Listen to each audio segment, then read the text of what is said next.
आहात डिजिटल इंडियाचे digital news ठाम मत मराठी न्यूज। नांदूर मधमेश्वर पक्षी अभयारण्यात जागतिक वन दिनानिमित्त विविध कार्यक्रमांचे आयोजन।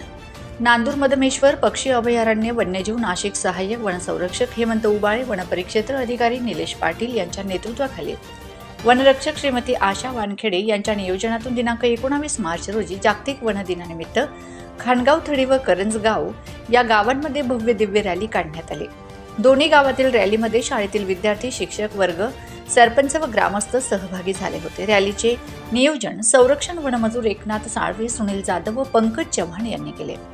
जागतिक वन दिनानिमित्त विविध कार्यक्रम राबविण्यात आले। ते जिल्हा परिषद शाळा, आश्रमशाळा, संस्कार निकेतन या शाळेतील विद्यार्थी चित्रकला स्पर्धेत सहभागी झालेत। तसेच उत्कृष्ट चित्र काढलेल्या विद्यार्थ्यांना बक्षीस वितरित करण्यात आले। सर्व विद्यार्थ्यांना बिस्किटाचे वाटप देखील करण्यात आले। करंजगाव येथील आश्रमशाळेतील शिक्षक व विद्यार्थ्यांनी शाळेतील आवारात चित्राच्या आणि वस्तूच्या सहाय्याने वनदिनाचा देखावा प्रदर्शन करून जागतिक वनदिनाची जनजागृती तयार केली। व्यासपीठावर ज्येष्ठ पक्षी मित्र दत्ता उगावकर यांनी वन्यजीवाबाबत मार्गदर्शन केले। पक्षी संघटनेचे अध्यक्ष डॉक्टर उत्तमराव डेली यांनी पर्यावरणासंबंधी माहिती दिली। वनरक्षक श्रीमती आशा वानखेडे यांनी जागतिक वन दिनानिमित्त माहिती दिली।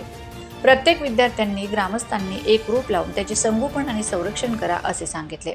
कार्यक्रम यशस्वी करण्यासाठी सरपंच, किसक वर्ग, विद्यार्थी, ग्रामस्थ आदी कार्यक्रमास उपस्थित होते। तसेच आश्रमशाळेतील अण्णासाहेब पवार यांनी आभार व्यक्त केले। ठाम मत मराठी न्यूज साठी केदुराज देसले, नाशिक। महाराष्ट्रातील ताज्या घडामोडींसाठी पाहत रहा ठाम मत मराठी न्यूज। तसेच आमच्या चॅनलला लाईक, शेअर, सबस्क्राईब करायला विसरू नका।